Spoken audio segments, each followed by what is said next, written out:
Good evening, everybody. Welcome. We have a guest tonight, little Miss Grace. Yes, you stinky. Thank you for being here. I want to welcome you to the fourth night of a silent minute for a prayer for peace. And I wanted to recap the history of the silent minute. While we believe it began in 1940, its actual origins were on the battlefield in 1917, where Major Pole, along with another officer of the British Army, sat and were discussing what battle is. They were in the mountains outside of Jerusalem. So anyway, while they were up there, the other British officer began talking about the war and the possible aftermath. And Bev, I love you. They were on the eve of another battle. One of the men realized that his days on earth were to be shortened. I shall not come through this struggle, he said. And like millions of other men in this war, it will be my destiny to go on now. You, speaking to Major Pole, will survive and live to see a greater and more vital conflict fought out in every continent and ocean and in the air. When that time comes, remember us.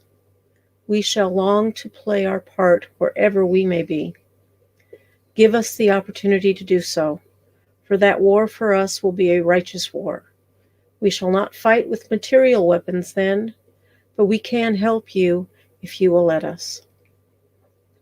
We shall be an unseen but mighty army. Give us the chance to pull our weight. You will still have time available as your servant. Lend us a moment of it each day, and through your silence, give us an opportunity. The power of silence is greater than you know. When those tragic days arrive, do not forget us. The next day, the officer that was speaking to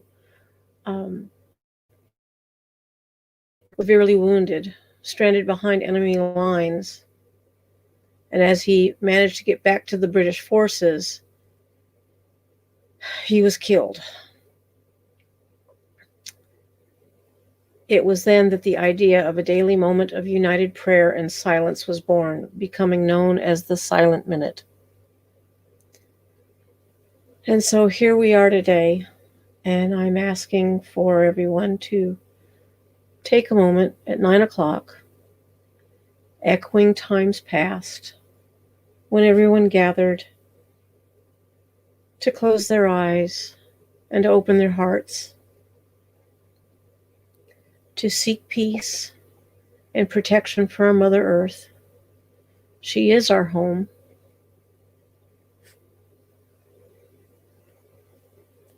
And each and every person upon her is our brother and sister. Even our furry ones. Yes, you.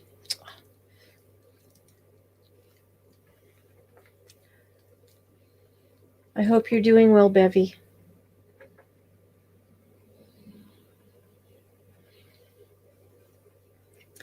So in this moment, what I'd like to do is explain to you about the Maharishi Effect, which is an interesting phenomenon. And instead of just trying to pull it out from memory, I'm going to cheat and read a little bit.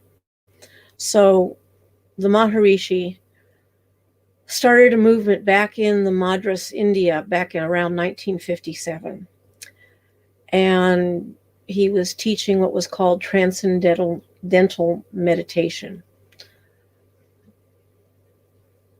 in that process or practice, which I have never on Transcendental Meditation, I use different other forms, both passive and active meditation. But back around 1975,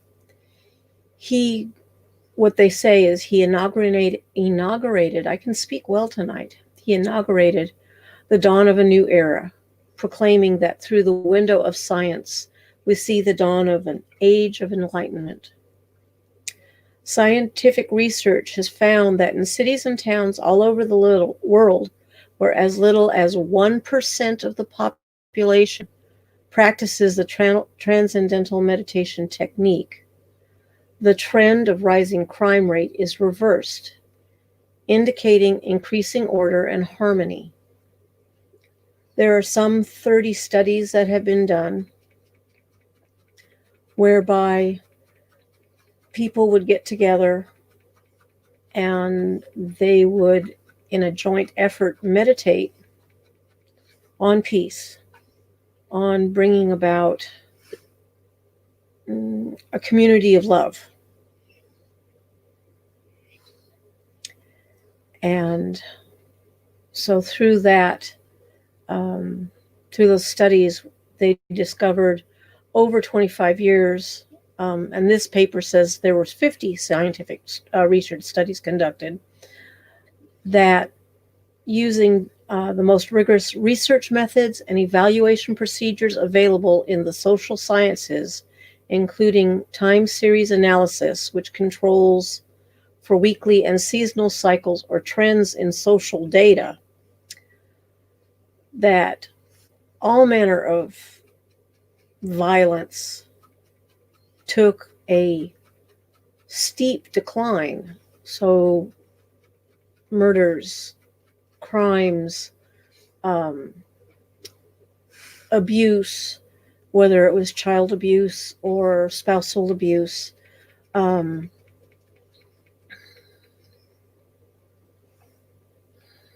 burglaries, all of these different crimes against other people declined, however you want to word it. And this was even in Chicago that they had tried it, and the crime rates had decreased, that they saw less violent attacks, less murders even. What do you think of that? I love you. Back in 1976, with the introduction of the more advanced transcendental programs, which I'm not even interested in going into that, they reached out across 108 countries. The crime rate was reduced everywhere. And you can find, let's see, it says refer to scientific research on Maharishi's Transcendental Meditation Program, collected papers, and then it lists a bunch of numbers. And if you're interested in that, I will add them back another time in the after the video, in the description.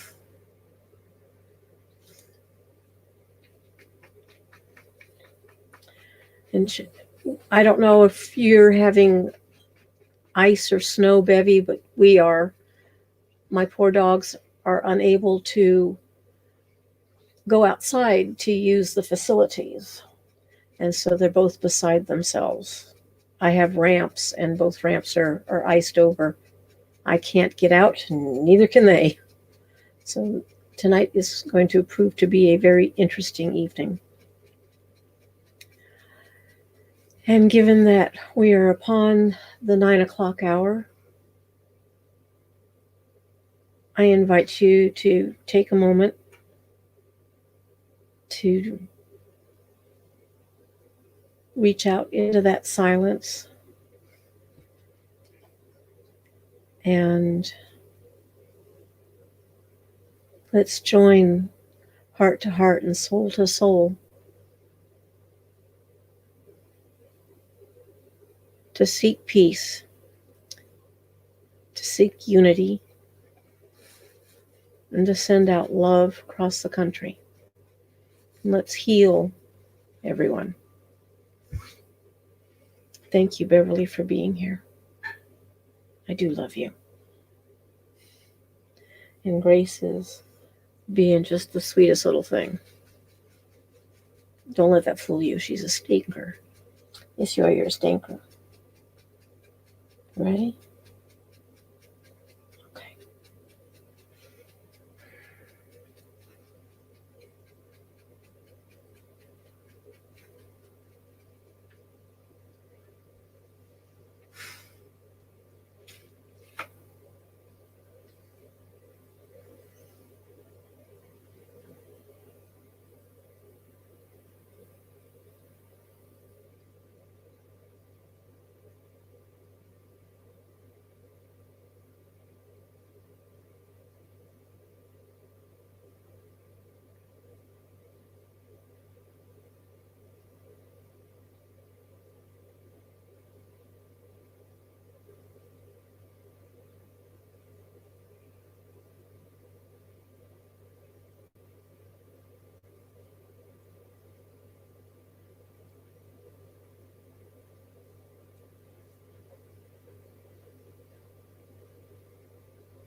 That was rude.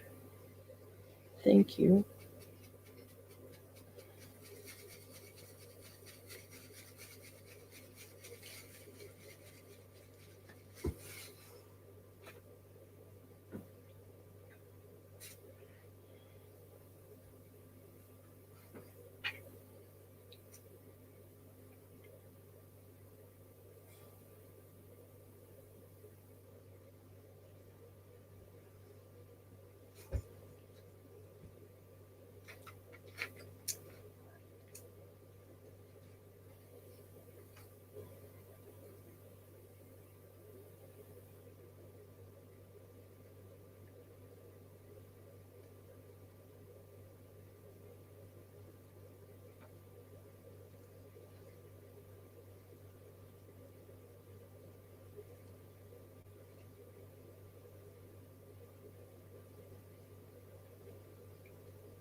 Thank you for being here, for sharing with me. I believe firmly in my heart that people of goodwill joined together are like a clear bell ringing across the land with one message of love.